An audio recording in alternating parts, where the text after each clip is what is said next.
This is the Insta360 Luna, and it's been co-engineered with Leica, and I think this might be one of the most exciting product releases of 2026. We'll talk about why in just a second.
But first you need to know a couple of things. One, this isn't my Luna. It was sent to my friend Jevin Dovey, who's over there. He and I have been hanging out in the desert for the last few days, testing this thing out.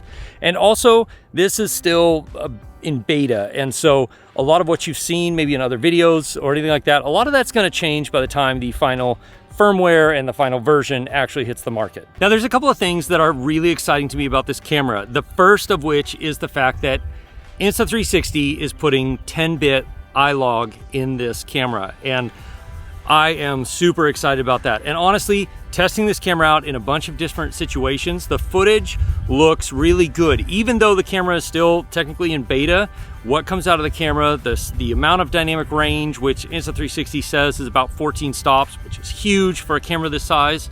The log profile actually looks really good. It's pretty flat, it's fairly easy to color grade, and it can give you some really, really good results. The one thing that Jevin and I noticed about this when we started working with the log and playing with it in post was that it looks like Insta360 has taken the path, at least in this particular version of firmware, etc., of keeping in-camera sharpening off, or at least very, very minimal. And so you get a lot of latitude to be able to process the image and make it look the way you want it to in post, which is exactly the way that log profile should be. It should give you the most amount of flexibility to manipulate the image in post that you want to be able to match it up to other cameras or anything like that. And everything you're seeing so far in this video that's been shot with the Luna has been shot in the 10-bit iLog color profile. The second most exciting thing to me, or maybe the first, it's pretty tied with the iLog feature, the 10-bit iLog feature, is the fact that we now have multiple focal lengths, which gives you a huge amount of flexibility in how you want to compose a shot, you know, shoot a subject that's far away, get lots of parallax in the background.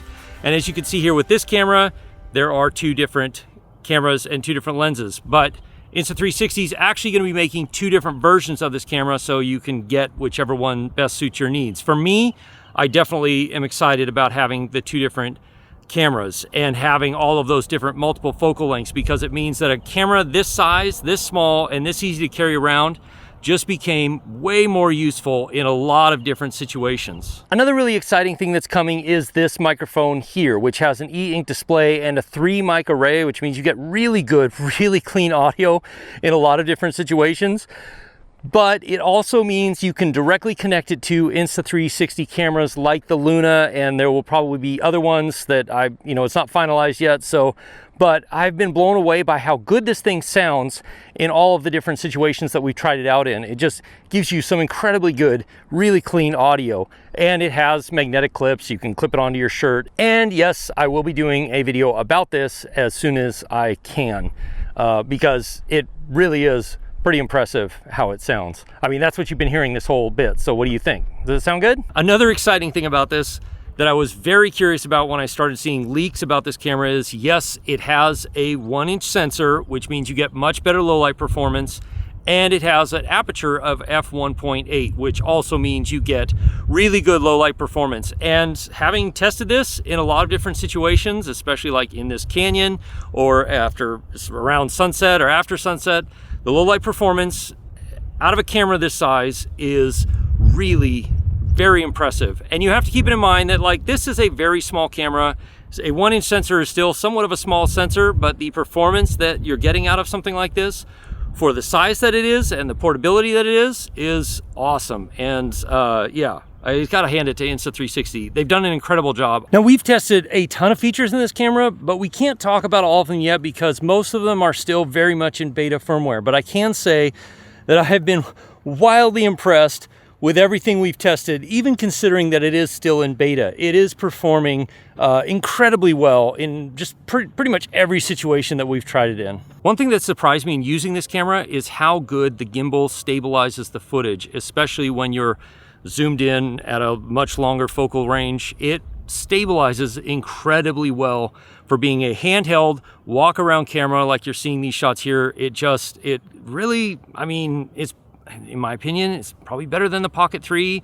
It's as good as any other stabilized gimbal or not gimbal, like stabilized action camera I've ever used. Next, I'd like to hear from you. What do you think about the Insta360 from what you've seen so far? Let me know in the comments below. But next, you're gonna wanna watch this video right here. I'll see you over there. As always, if you have questions, you can ask me in the comments below, or you can join my live stream, which happens some Wednesday nights, 8 p.m. Eastern, 4 p.m. Alaska time, at least if I'm not out hiking around the mountains or traveling around the country or something like that.